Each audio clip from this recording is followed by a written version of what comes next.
Hello everyone. This will be my last iPhone 12 mini video for some time, as I'm parting ways with it soon after 11 months of using it as my daily driver, and I thought I should do one last quick video of how it holds up this long into the ownership and how it performs on the latest release of iOS. Now, as you can see, I have iOS 15.1 installed. That's the latest iOS version right now, and let's see how the performance stacks up. Before we head on to the performance aspect of things, let's take a quick look at storage. As you can see, I'm about 97.2 gigabytes of storage used here, most of it in videos that I've filmed for this channel. The big takeaway here is that you shouldn't be going for a 64 gigabyte option in 2021 any longer, in my opinion. I definitely suggest the 128 gigabyte option as a base, and even that might be really insufficient if you take a ton of 4K videos on your phone. Navigating through the menus is just as quick and snappy as ever. The 12 mini is unfazed in daily usage, and it feels very quick and very snappy. I'm not troubled by it in any way. I don't think it's a slow phone, and obviously the performance is just as consistent as it's ever been. Now, in terms of software, there's not really a ton of features being brought in iOS 15.1. The big new feature introduced is SharePlay, which gives you the ability to share what you're watching and listening to in FaceTime calls, and also for troubleshooters out there, gives you the ability to share the display of your iPhone in a FaceTime call as well. This is a super cool feature, a bit of a niche thing, but I love it that they brought it in. And now let's run some obligatory benchmarks. We'll start with the CPU one first.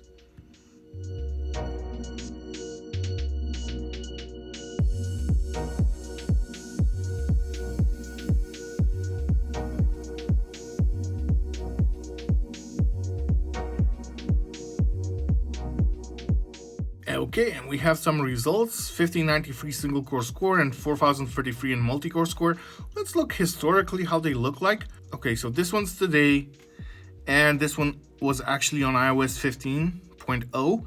So a slight uptick in performance there. And we also have here a benchmark from iOS 14.7.1. As we can see, these results are super consistent over time, maybe a few percentage points up and down either way, but the 12 mini has definitely not lost any sort of performance. Now let's run the compute benchmark and see how the results stack there as well.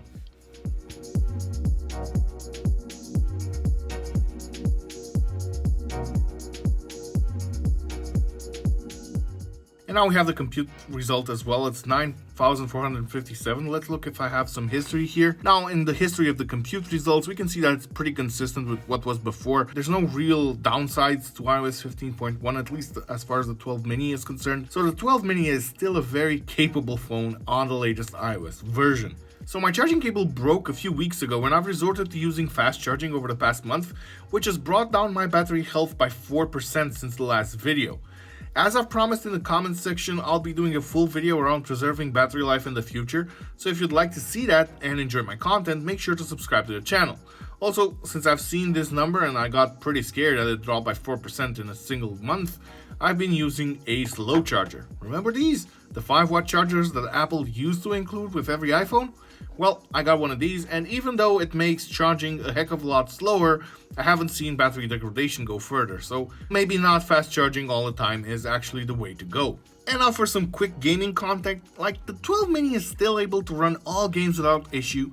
It's still not ideal for gaming though, as the display is on the small side, but the performance is actually still great. I'm going to be showcasing a little bit of gaming using an external controller. It's just a standard PlayStation 4 controller, because basically I'm playing Genshin Impact here, testing it out a little bit, and I found the display a little bit tiny to use the on-display controls, and using an external controller is actually a pretty good deal. Now it's time to prepare it for sale, so first things first, let's take off this really ugly and ruined display cover, and let's see if it did its job and it's actually protected the display underneath. It's actually broken, it's a couple of pieces.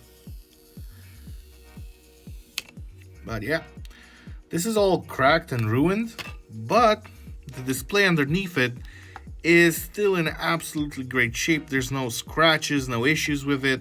Still looks absolutely amazing. So yeah, getting one of these, I mean, it really helps in keeping the display protected for a long time. I mean, you can clearly see I've dropped this a couple of times, and it's taken a little bit of a beating. It's full of scratches and everything, but actually the display underneath the 12 mini has a fantastic display, and it still looks absolutely amazing even after 1 year while using a display protector.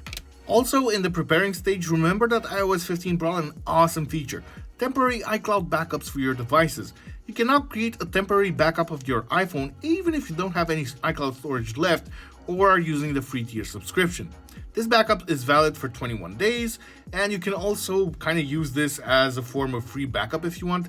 It's a really useful feature. Now I'm using the 1TB storage option for iCloud, so I'm not really constrained by storage space in terms of backups, but the fact that you can have free iCloud backups for your devices is enormously useful, and it's something that I'm super happy Apple actually introduced. Now on to pricing, and this is where it gets a little bit interesting.